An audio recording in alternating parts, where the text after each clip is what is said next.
ودني maxay kula tahay halka Soomaaliya afar inu safadaan waradna midnimada Soomaaliya waa muqaddas adna maxay kula tahay no waranagu horanu goone aqoonsi baan doonayna adna habartayni ninkii arooso adeerkayna leewaay waradna maxay kula tahay dawlad dhexe oo sal adag oo adna yaa minay xamar xisaab ku jirin waxaan dhihi karaahe adna maxay kula tahay boowe federaal ina adeeray adigana qoondada dumarku waa geedka go'an warbal dadkan eega oo xagee loo kala socdaa war maxaad ula yaabaysaa dadku waa Kalamaane oo duceeyay Allah leedahay xafaayada konfi baby iyo caanaha konfi laak sidaanay ilmuhu uga qosliyaan warnamiyana oo ka amal gorade hamiinki baabuurta makrofanada wiin la kiray oo madaxdana meelo muhiimka inta iska qoydka qudbeeyasi u baastil leeyr baabuurta gaadasi goormaan ladnaanaye lehdanki lugooyadii nadeysay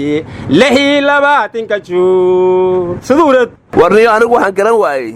26 kan jun waxa idin daba dhigay ee anagu 26 ka juna sheegaysaan waan leeleelay Somaliland xorriyadeeda waxay la soo noqotay 18 May war 18 May aad sheegaysid waa maalinta qashan aruuriska qaatumo war qaatumada seege qaatumo hadna u dhamaatay oo cali qaliif kaleed aan soo gacan gelin warnimayo June iyo July marka la soo gaaro waxaan soo xasuustaa nin xirxiran oo afka kaliya ka hadlaya oo dhaaya xorbaanahay ku heesay war 26 June maxaa naga galay kooda luuliya rabaa inuu gambiye war waxa la yiri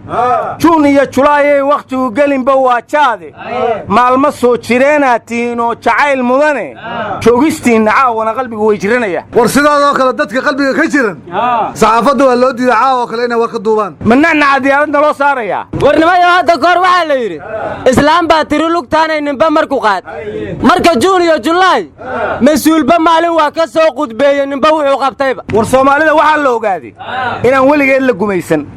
sababtoo ah dadkii la gumaystay ama dadyawgii la gumaystay afka iyo dhaqanka iyo diintaba waa laga bedelay marka Soomaalidu dad lagu soo duulay ahaayeen dad la gumaystay ma ahayn marka hadda waxaan ka baqayaa inay gumaysi u gacan gasho sababtoo ah afkeedii iyo dhaqankeedii iyo diinteediiba dagaal lagu hayaa ayadaana loo adeegsanaya marka waxaan dhihi lahaa hore looma gumaysane hadda yaalna gumayn warnimayo hadda koor abwaandoodaan Allah u naxariisto wuxuu yiri muddaday gumaysigu wateen maamulkii dunida margiyaha dad laga soo xiro wada mareegaysan oo laga mulkiyay baa badnaa waxay muhiibeen Soomaalida sadhig miradkii kaba macaashay warnimayo June iyo July ku mashquulshaan inta laga deysaan caadiyo dhuuso mareeb bay ka curatay gudoomiyihiisuna wuxuu dhigi jiray waa ka shidan tahay war caadiyo dhuuso mareeb kaliya ma ahane hatta balweynay ka shidan tahay warta nimayo dhuuso mareeb shalay ra'iisul wasaare khayr waa lagu soo dhaweeyay roog yar oo masaajid laga soo qaadana waa loo dhigay war miyay ku tukanayeen war ra'iisul wasaaruhu markuu dhuuso mareeb tagay waa gabiyay waxaana uu yiraahdee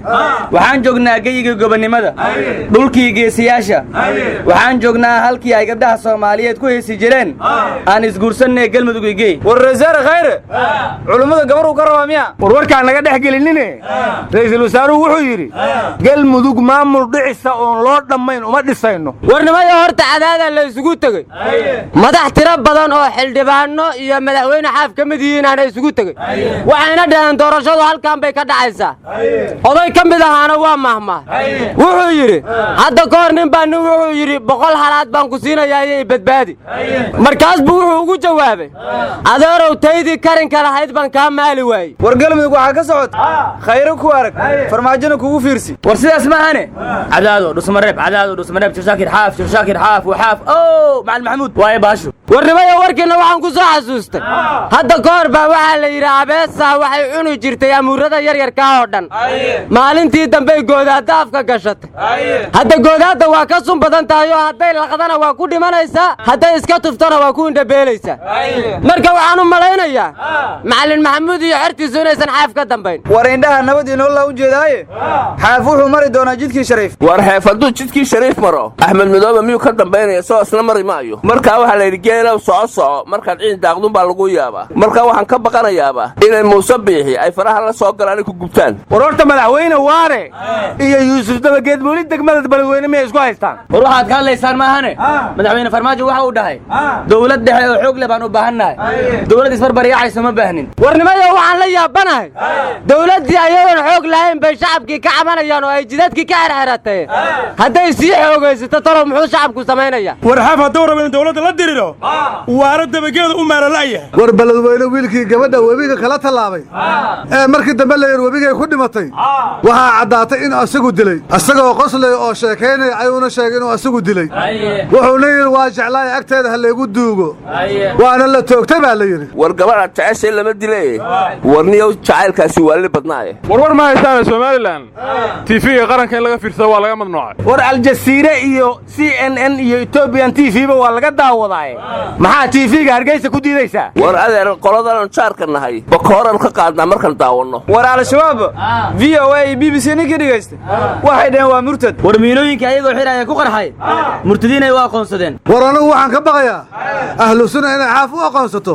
odo weyn oo khawaarij ah warnimayo waxaa la yidhi waayahan xaalay gabay ma tirin nuun iska badaaye waataan raallaydiisa iyo shiinkii maanacaye balan soo ragaal celiya waad igu taqiineene xalaa laygu soo riday maraan seexday gurigiiye abwaanadusa meelahan dhow bay ka helhelayaane afartaa bilowgii hor iyo darartii koobaad dheh roob soo hilaaciya daruur qaba baxdoodii dheh badda mawjadeediiyo dawca qabatay neefkii dheh qarax dhacaya gowdiisii iyo lama iloobaan dheh baabuurkii madaxweynahoo hoonka ka isiiyey iyo macal debdemiskoo iskoys jaama soo galay dheh cilmi ugu xabaalnaa jiroon gees ka soo qoday dheh tixda qodobadeedii dhaxoonkuugu soo daray dheh afar kale dhammaadkeediiyoon soo gunaanaday dheh intaasaan ku joojinahayaa maantay gabaygiiye xigmad lama qasaarshee warkii ma idin deeqsiiye intaasaan ku soo koobaya ayaanan sii badine maantana matalaad keentay warnimada waxaa la yidhi siyaasado rafacan baa jiro oo rogay dalkeenniiye nin waliba siduu raba haddaan laga rakaadsiinnin raxanraad ma daa'iye inuu rabash abuuraaye rugcadaaga hawshiisii buu riiqay kuraygiiye qof waliba ku soo roor intuu reerakaashadaye wax raggii ku lumay baa hablihii raadinahayaane rabbiyowna daba qabo sidii roon adaa garanay war kufsi raggiyaa ku khasaaray laakiin hargeysa gabdhaa la yidhi ninay kufsadeen maxkamadduna waxay caddaysay been inay too gabdhaha lagu been abuurtay marka gabdhaha been ha ka sheeginiyo war naga tag qaaligii maxkamadda hargeysa waa iscasilay sidii loogu keenayo kiisas waaliye war qoladiina geedka iskugu timaado maca midka qosolka xun leh ma waalantiin adinku war kii qosolka xumaay isbaaradii walla weyn oo shalay difaacayuu aaday war dadka beenta ka daa dadkii oo dhan cadaaday aadeen been badana kuwa dhuusamareeb aada maxay yihiin war jigjiga waa laga soo laabtay niyo warnimayow dhuusamareeb diyaarad badar sidaa laga sheegay maruna war dadkiinana caadi ma tiidin ordoniyo meesha nagu kala kaxeeya